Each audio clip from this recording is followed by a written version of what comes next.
नमस्कार। For your information, सहज, सरल और संक्षिप्त के इस नए अंक में आपका आपके परिवार के साथ स्वागत है। आइए नज़र डालते हैं आज की उन सुर्खियों पर जो हमारे और आपकी जानकारी के लिए ज़रूरी है। पहले राष्ट्रीय खबरों पर एक नज़र। हिजाब मामले में फैसला सुनाने वाले कर्नाटक हाईकोर्ट के जजों को वाई श्रेणी की सुरक्षा दी गई है। राज्य सरकार ने ये फैसला जजों को मिल रही धमकी के बाद लिया है। कर्नाटक के मुख्यमंत्री बसवराज बोम्मई ने आज कहा कि हमने हिजाब पर फैसला देने वाले तीनों जजों को वाई श्रेणी की सुरक्षा देने का फैसला किया है। उन्होंने साथ ही बताया कि डीजी और आईजी को विधानसौधा पुलिस स्टेशन में दर्ज शिकायत की गहन जांच करने का निर्देश दिया गया है, जिसमें कुछ लोगों द्वारा जजों को जान से मारने की धमकी की बात कही गई है। बता दें कि तमिलनाडु के मदुरई में एक वीडियो सोशल मीडिया में वायरल हो रहा था, जिसमें तमिलनाडु तौहीद जमात के सदस्य कोवई रहमतुल्लाह कथित तौर पर यह कहते हुए सुनाई दे रहे थे कि झारखंड में मॉर्निंग वॉक के दौरान गलत फैसला देने वाले जज की हत्या हो गई है। जज को अप्रत्यक्ष तौर पर धमकी देते हुए वीडियो में कहा गया है कि हमारे समाज में कुछ लोगों की भावनाओं में बहके हुए हैं। वीडियो में आगे कहा गया है कि इन जजों के साथ अगर कुछ गलत होता है तो वे इसके जिम्मेदार नहीं होंगे। फॉर योर इन्फॉर्मेशन, कर्नाटक में इसी साल जनवरी में हिजाब को लेकर विवाद छिड़ा है। इस विवाद की शुरुआत उस समय हुई जब उडुपी की एक सरकारी कॉलेज में छात्राओं को हिजाब पहनने से रोका गया और उन्हें कॉलेज में आने नहीं दिया गया। इसके बाद इन छात्राओं ने कर्नाटक हाईकोर्ट का दरवाज़ा खटखटाया। इस पर कोर्ट ने छात्राओं की याचिका को खारिज कर दिया और अपने फैसले में कहा कि हिजाब धर्म का अनिवार्य हिस्सा कभी नहीं रहा है। स्कूल और कॉलेज में छात्रों को यूनिफॉर्म पहनना ही होगा और इस्लाम में भी हिजाब पहनना अनिवार्य नहीं है। उधर गंगा से एकत्र गंदे पानी को साफ कर औद्योगिक इकाइयों को बेचने के साथ ही सरकार गंगा नदी की गाद से खाद बनाने के विकल्प पर भी विचार कर रही है। इससे जैविक खेती को बढ़ावा मिलेगा और गंगा में रसायनों के जाने से भी रोका जा सकेगा। राष्ट्रीय स्वच्छ गंगा मिशन के महानिदेशक अशोक कुमार ने बताया कि फास्फोरस और पोषक तत्वों से भरपूर गंगा का ट्रीटेड जल फसलों के लिए बहुत फायदेमंद है। राष्ट्रीय स्वच्छ गंगा मिशन के महानिदेशक अशोक कुमार ने प्रेस से कहा कि हमने पाया है कि गाद को ट्रीट कर खाद की तरह बनाया जा सकता है। अब गंगा की गाद को रासायनिक खाद के विकल्प के तौर पर तैयार करने पर विचार किया जा रहा है और पिछले 2 हफ्ते में इसको लेकर कई दौरों की बातचीत भी हो चुकी है। गाद से तैयार खाद रियायती दरों पर किसानों को उपलब्ध कराई जाएगी। अशोक कुमार ने कहा कि अगर गाद के कुछ अन्य पोषक तत्वों को मिला दिया जाए तो ये रासायनिक खाद के समान फायदेमंद हो सकती है। इससे जैविक खेती में भी मदद मिलेगी। उन्होंने कहा कि गाद से खाद बनाने के लिए कई कंपनियों से बातचीत चल रही है।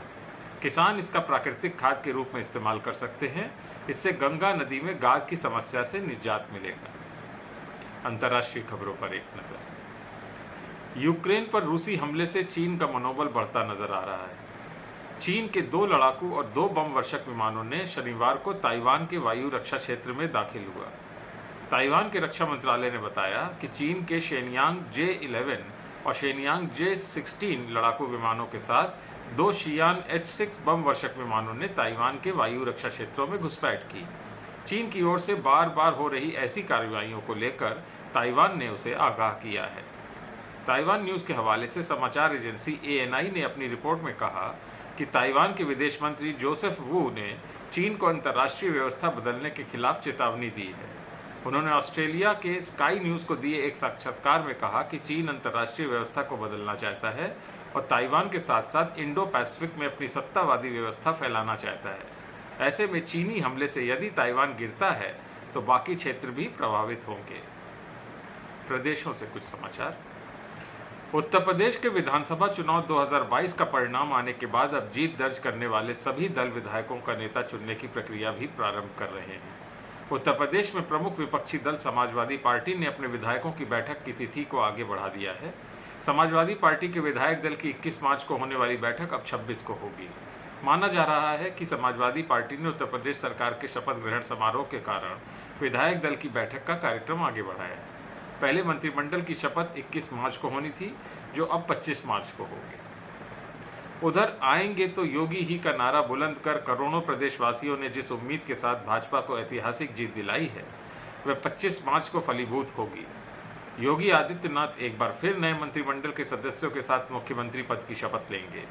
राजधानी लखनऊ के इकाना स्टेडियम में आयोजित होने वाले शपथ ग्रहण कार्यक्रम को भव्यता प्रदान करने की तैयारियां जोर शोर से चल रही है। सरकार के उच्च पदस्थ सूत्रों ने शुक्रवार को बताया कि नए मंत्रिमंडल में महिलाओं और युवाओं को बेहतर भागीदारी दी जाएगी। दूसरी ओर पार्टी सूत्रों के मुताबिक लगातार जीत दर्ज करने वाले वरिष्ठ नेताओं को पूरा सम्मान दिया जाएगा। इसके साथ पिछली सरकार के कई मंत्री इस बार मंत्रिमंडल में नजर नहीं आएंगे। मंत्रिमंडल के गठन में पार्टी के मिशन 2024 का भी विशेष ध्यान दिया जाएगा। इसके तहत जातीय समीकरण साधने की कोशिश तो होगी ही, क्षेत्रीय संतुलन को भी तरजीह दी जाएगी और पश्चिम पर भी विशेष ध्यान होगा। गुड टू नो में आज विश्व गौरैया दिवस। विश्व गौरैया दिवस को मनाने की शुरुआत भारत के नासिक में रहने वाले मोहम्मद दिलावर के प्रयत्नों से हुई थी। दिलावर द्वारा गौरैया संरक्षण के लिए नेचर फॉर सोसाइटी नामक एक संस्था शुरू की गई थी। पहली बार विश्व गौरैया दिवस 2010 में मनाया गया था। प्रति वर्ष पिछले 10 सालों से 20 अर्थात गौरैया दिवस पर उन लोगों को गौरैया पुरस्कार से सम्मानित किया जाता है जो पर्यावरण एवं गौरैया संरक्षण के क्षेत्र में अच्छा काम कर रहे हैं। गौरैया का वैज्ञानिक नाम पासर डोमेस्टिकस है। ये पासरडेई परिवार का हिस्सा है। विश्व के विभिन्न देशों में ये पाई जाती है। ये लगभग 15 सेंटीमीटर की होती है। ब्रिटेन की रॉयल सोसाइटी ऑफ बर्ड्स द्वारा विश्व के विभिन्न देशों में किए गए अनुसंधान के आधार पर भारत और कई बड़े देशों में गौरैया को रेड लिस्ट कर दिया गया है, जिसका अर्थ है कि ये पक्षी अब पूर्ण रूप से विलुप्त की कगार पर है। गौरैया संरक्षण के लिए हम यही कर सकते हैं कि अपनी छत पर दाना पानी रखें, अधिक से अधिक पेड़ पौधे लगाएं, उनके लिए कृत्रिम घोंसलों का निर्माण करें। इस वर्ष विश्व गौरैया दिवस 2022 की थीम है आई लव स्पैरो।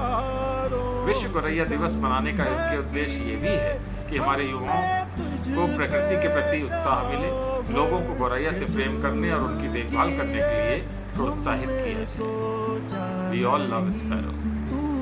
आज के लिए बस इतना ही। अपने और अपने परिवार की सेहत का बहुत ख्याल रखिएगा। चिड़ैया नन्ही सी चिड़िया अंगना में फिर आ जा रे।